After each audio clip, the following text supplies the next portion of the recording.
What's up, everybody? Brett Okamoto from ESPN, joined today by UFC. We'll call him a bantamweight for now, Cody Garbrandt. But All right. Cody, right off the bat, my first question. So, I spoke to Dana White yesterday, and I asked him who is going to be the next challenger at flyweight at 125 pounds for Deiveson Figueiredo, and he said that he was working on it. That he said something to the effect that he basically had it done, but then he wouldn't tell me who it was.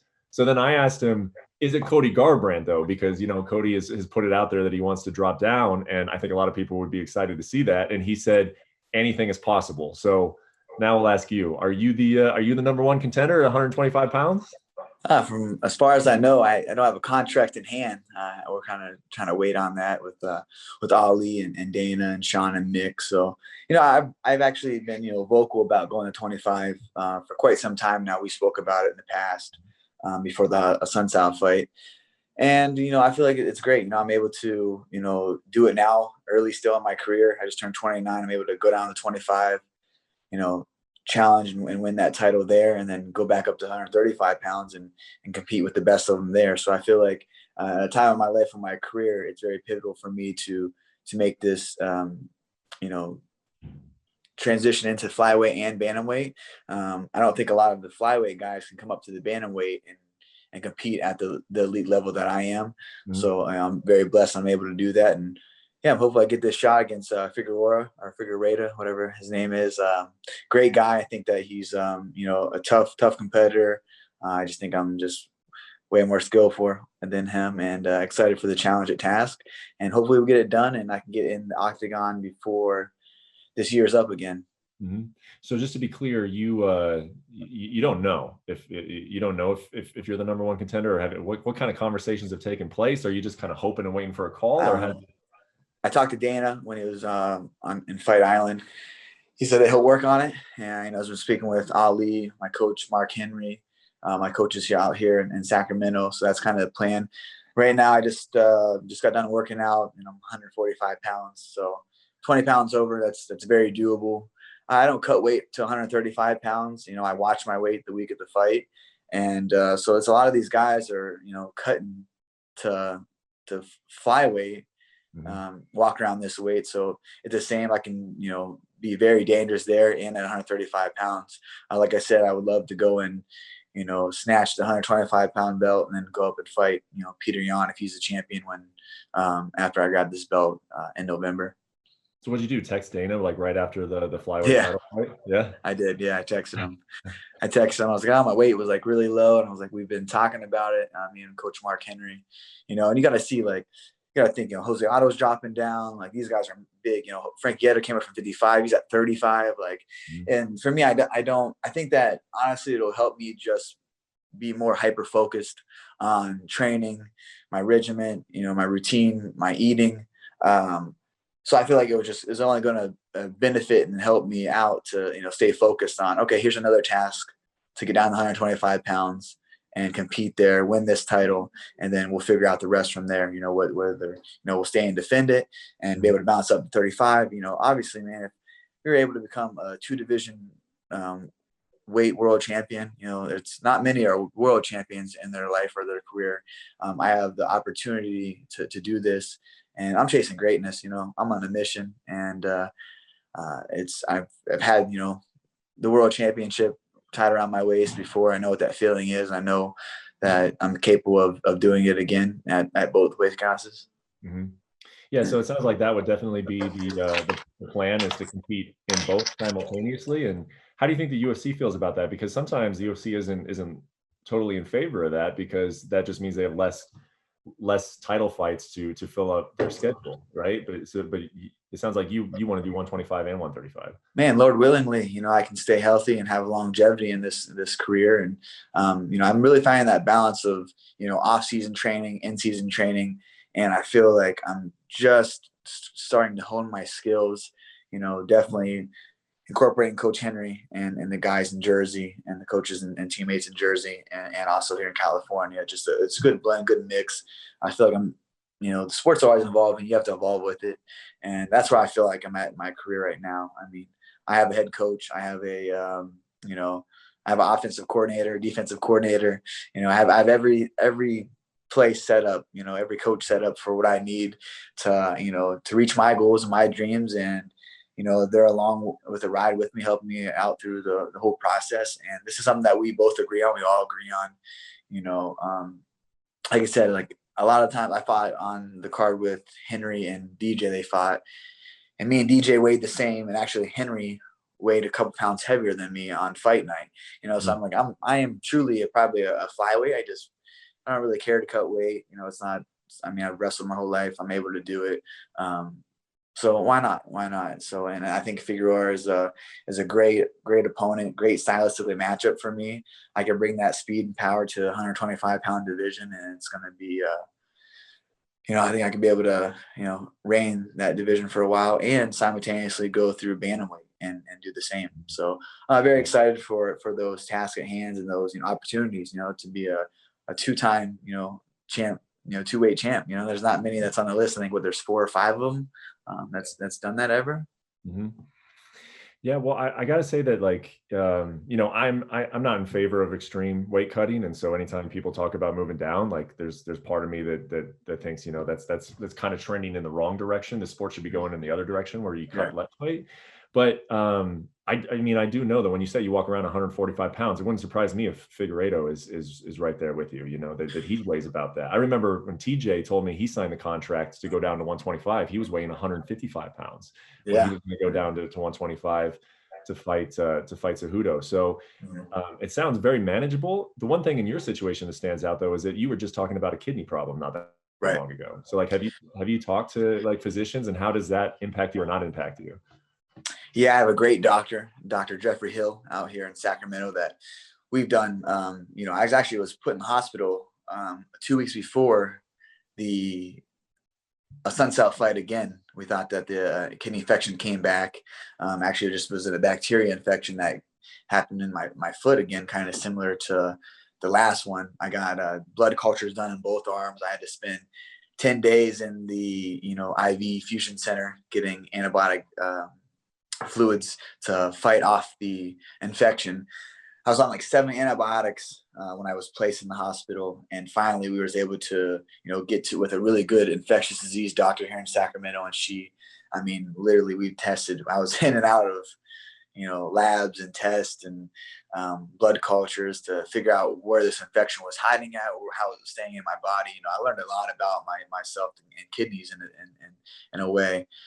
So just being apprehensive of what's going on with my body more in depth. Obviously, like, you have to grind through this sport. You're going to have your aches and pains, but knowing when like something's seriously wrong.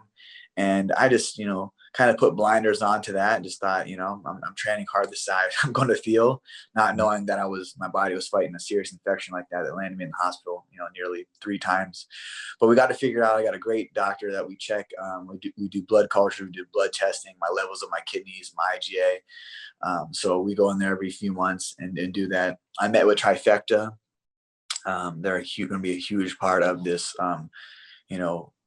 weight management. We got a program. I went last week and met with Greg and a couple of the chefs, and then obviously the nutritionists there. So we're going to start, incorporating them hands-on for about 12 weeks. I'm going to do it correctly, just really dedicate myself to making this right, making it happen where it's not affecting me. A lot of these guys cut 20 pounds. It's honestly, I'm out of camp. I don't even have a fight right now. I'm only 20 pounds over. So I get into heavy training. I'll drop, I'll probably be 15 pounds over. It's going to be, it's not going to be easy, but it's going to be manageable and doable. And like I said, I feel like I can bring just so much things to that division, for me and myself. Obviously it's me being selfish, wanting to go down to 25 and win that belt and coming back up.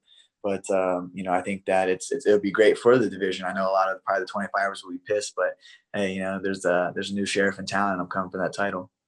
What did you think of Figueiredo in that fight? And obviously, Joe very well. So what were your takeaways? Yeah, I know Joe, man. It's hard to watch. I love Joe, and just, I don't think there's many people in the sport like Joe, the person that he is and the fighter that he is. And just, been at that title contention and shot so many times, and to just to fall short and just to keep having that optimistic look that he has on life and his career, just knowing that, that's a warrior at the end of the day. That's a guy that I can, really stand behind and, be motivated from what he's able to do. Obviously it was really hard to watch that, as a former teammate, still a good friend. So yeah, I thought Figueroa's, I thought that, Joe in the first fight did really well. Let's get it. If you're gonna fight this guy, let's figure it out. Figueiredo. Oh, okay, wow. Figueroa. I'm saying Figueroa. Might as well just get this. What's his first name? Deiveson. That's way easier. I'm just go with that. Yeah. Deiveson. Yeah. Deiveson. Yeah, he's good. I think that, man, he's just, he's fought some of my teammates, fought Bopo Morales. He's came out here and trained multiple times at Alpha Male. Yeah. We've never actually trained together. Actually, that's when I tore my hand. So I wasn't even in the room when he was in. He came out and trained with our coach Fabio. So, I mean, nice guy. I like his coach as well. But at the end of the day, it's business for me, and it's what's going to set myself up, my legacy up, towards it's what needs to happen right now for me. But yeah, I think he's a good fighter. He's tough. Everyone's tough in the UFC to get to that level. But he has a lot of holes that I will be able to, tackle and see. Joe hurt him a lot in the first fight. And he's got good submission, skills, good jiu-jitsu. But my wrestling and jiu-jitsu is probably underlooked a lot of the time because I never have to use it. But I feel like very confident where the fight goes. I can dictate the pace and where I want to put it. And, I think that he gasses a lot. I think that's something that I thrive in. I've been in, 25-minute fights with some of the best in the world. So I feel like my gas tank and cardio would never be a problem for me. Obviously doing the weight cut right, replenishing well with, the UFC PI people and trifecta. So I don't think it's going to be, it's hard. I think it's going to be better for me. It's going to, like I said, it's going to make me hyper-focused on the task at hand and getting a second title. You think if you go down to flyweight, you win a title, and you come back up to bantamweight, you think it'll still be Jan who holds the belt? Do you look at him in that light? Is he a guy who's going to hang on to it? I hope so. I really do. I would really like that fight. I think that's a fight that is forthcoming for sure, and it has been for a while. I don't know. We'll see. I don't think that who's going to get the next title shot in the bantamweight division. I don't really know. So we'll kind of see from there who's he's matched up with, and vice versa. But all I'm going to do is focus on fighting Deiveson, getting that title. Hopefully, Lord willingly, no injuries, no damage, and I can bounce back early in 2021 and either defend the 25-pound title, because I know there's a lot of contenders there as well that's waiting for their shot, and keep that division growing and going. But also going to bantamweight and facing either Jan or whoever when they fight. Can you tell me what is the deal with Jan? I mean, I've seen the video. I've seen you guys, in each other's face at the backstage in December. What was the problem there? Man, he's a fake gangster. He's fake. I don't know, something happened where I know there's a language barrier with his Russian, his language. I was just walking to take a piss. I was in between fights, so I was hurrying up to go to the bathroom backstage. And I forget who fight was coming up. It was an exciting fight. And then I saw me and Jan kind of cross paths, and we started talking. It was, it's all good. He's like, something on Instagram, this, and I'm like, and I was like, okay, like, what, what's up on Instagram? Like, what's good? And it just talked fine. Like everything was going good for the first, like, probably 10 seconds. And then his manager buddy got the phone out, and then Jan started getting his hands all tough. And I was like, this guy. And he's lucky. Man, I was going to slap all three of them. But like I had to piss so bad. Plus, I was in a brand new suit and I had my new dress shoes on. So I was like, I'm just gonna let that one go. But yeah, so I knew right there when he had the cameras on. Fake gangster. But his time will come. I hope that he's still the champion after I claim this flyweight title and I can able to go up there and obviously talk with the UFC and see what they want to do. But be great. I can bounce back and forth. It's no problem for me to make 35, and I don't think it would be a problem for me to make 25 and keep those divisions going. I think that the biggest draw in those divisions and in the UFC, one of them. There's a lot of people that can move the needle, and I think I'm one of them, for sure. And especially when I'm feeling good, just keep evolving. I'm very thankful that I'm back in the place of the right mindset going inside the octagon. I was on some a few years ago, but you grow from that and you learn from those kind of things. You have to be 2 feet in. I think I was just complacent on a lot of things, trying to find that balance between father, husband, fighter, those careers. I think that I was so just persistent on being a good father that I didn't want to miss anything. I think other things kind of just misled things, or had driven a little bit of focus and love away from my passion of the sport. I think there's a lot of things, in life, but, you learn and grow from those. I didn't want to be absent at Al and Kai's life.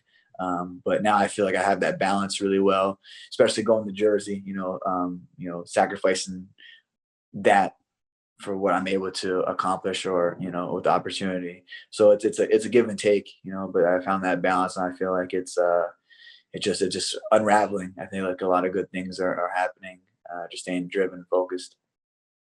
Yeah. I mean, it's interesting to hear you talk about like reliving what happened with Jan, and it sounds like, and not even that you guys, hate each other or anything, but that Yeah, maybe no. there was that moment there, that now you kind of have a familiarity with him. And it reminds me a little bit of like earlier in your career. Like I'll never forget the one fight week where you were in Vegas and you were going to fight like Thomas Almeida's whole team and like the food court of the MGM, weren't you? And that ended up being a really good performance by you. But then at other times, people have said like, oh, you fight too emotional sometimes, and that your emotions can get the best of you in the middle of a fight. So it's like, is it good to see Cody Garbrandt going into a fight emotional or with something extra, or is it better if he's just looking at it as competition? It's just pure facts, dude. I'm crazy, especially with fighting. I'm so passionate. I love it. I think that, in the fights in the past where I went out that little skid, that was lack of, on my part, my doing, passion, love, hunger. It's hard for me to just go through the motions. I love this sport. The sport has given me so many great memories. Great, it's been a great journey. I mean, even with those skids, I wouldn't be where I'm at today, without them. I think that, and I was 25 years old, 11-0 world champion, and I went on that skid, I think that it made me really, sit back and look at my life and my career and what I wanted out of it, kind of a refocusing period. And that's what I needed. I think that I just needed to repassion, relit. And I've in my life and my story of backstory, I felt like a lot of those times in my life that I've had that, where I would let everything just go, you know what I mean? And I think that for me, I'm proud of myself that I didn't let everything fail from my career. I focused on, being a father, being a husband, and being there. And I made my career was slipping. And what I learned from my good friend Jeremy Perkins, he's actually my business partner as well, was we did a chart of things like, how's your social life, how's your career, how's your finances, how's your marriage, how's your, spending time with your family. So I kind of like wrote that out and like graded myself on that. And I saw that in a lot of areas of my life that I was failing at. I look at it, we just fixated on our career. And I might be losing in my career, but that's things that I can control and I can fix. These other things that I need to focus on and balance those all out. So they're all, teetering together. They're on the same level. And that's when I was like, wow, man, like I really am failing at a lot of things that I need to correct. I think once I admitted to myself about that and was just honest with it, I feel like I worked on those weaker areas that I was, struggling in, I would say, and it just balanced everything out. And then everything kind of started just like a ripple effect in my life and my career. And the love for the sport came back. I was, happy. I was, just enjoying the back to the grind, the journey back, the comeback as you want to call it. But this is going to be one of the greatest comebacks in sports history, especially in the mixed martial arts. And I have the ink and I have the pen and I'm writing the chapter. So it's all up to me and what I do. And that's why I'm set out for greatness and in this mission of becoming a flyweight world champion and who would willingly go up to bantamweight and simultaneously holding the belts. I draw great inspiration from Daniel Cormier, you know, the life and story and the journey that he has with wrestling and his life and his things that happened in his personal life, keeping it all together, you know, losing some fights to Jones, you know, and then looking at him now, he was a 2-time world champion. Now he's coming back to fight for the heavyweight title and the trilogy with Stipe Miocic. So I draw a great inspiration through him. And so it's a career like, you know, you always wanted to say that you wanted to have a GSP career. You had that one loss to Sierra, and then you come back and the rain, you know, I was like, oh, I'm a GSP. Now I was like, I want to have a career molded after and motivated through, you know, Daniel Cormier and what he's done and his trials and tribulations and the journey. And so it's nice to have like someone that I can talk to, call DC, you know, and just talk to him or just reach out to him on things like that. So I feel like a lot of the times, man, it was just that skid was me. I let them those opponents, you know, beat me because my heart wasn't in it. Not that they're not skillful or they're not good fighters. I just felt like just wasn't me inside there. And I'm just thankful to be back, man. That's all I can say is I wake up every day and just so thankful that the hunger's back, because I love this sport. Like I couldn't imagine my life without fighting.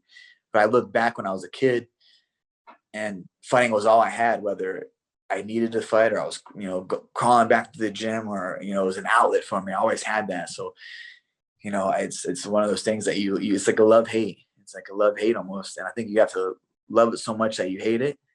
And that's why I think that you put in that grind of no matter what, you get up and do your job. And I have eyes on me, and my son looks up to me, you know, so much. And that's a motivating factor, you know, to take care of my family, take care of my wife.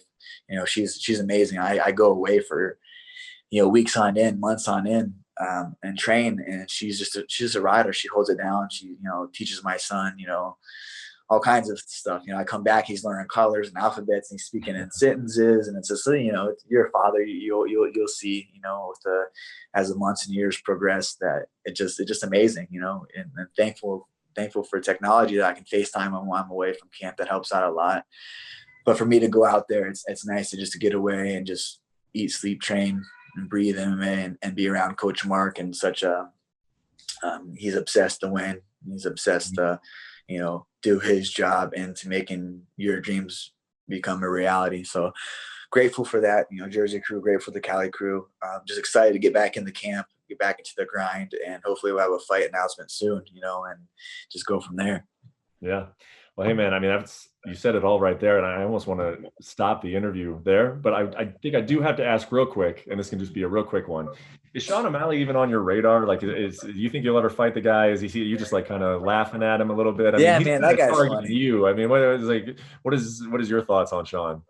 Man, I just it's all I can just do is just laugh. I think something he says, he smokes too much dope. You know what I mean? Gets too high and just goes on his rants. Good for him. That's good, man. He's got a tough fight in front of, you know, Cheeto. You know, Cheeto's, you know, obviously not in the top 15. He's not even beating anyone in the top 15. So he's getting, man, he's got the eyes on him. You know, that's fine. You know, he's getting the hype, but he's unproven. He's unproven in this sport, and he knows it. You always have that demons of doubt inside you. He's never done it. You know, I've been to a world champion, you know, a lot of people want to compare, and I was 25 years old. This guy's 25 years old and fighting tuna cans, you know, straight up, never fighting one top 15. That's just different. I'm different. I'm bred differently. I think that my route to the title was a lot different than a lot of fighters inside the octagon. I think a lot of them handpick their fighters, the fights they want. You know, I think he should be thankful that the UFC has given him those quality of opponents and to build his brand, to get some of those sponsors, you know, so he's doing the right things. You can't knock him for that, but, you know, to call out he's the champ and do all this stuff, like he gets eyes on him, he gets people to view him and see him. He's got the crazy hair, he's got the face tattoos, you know, and he goes out there and performs against those guys, which you're supposed to. I mean, let's be honest, you know, he's not doing that to a top 10 guy, top 15 guy, top 5 guy. And until he's able to do that, then we can start thinking of him. Thank you for watching ESPN on YouTube. For live streaming sports and premium content, subscribe to ESPN+.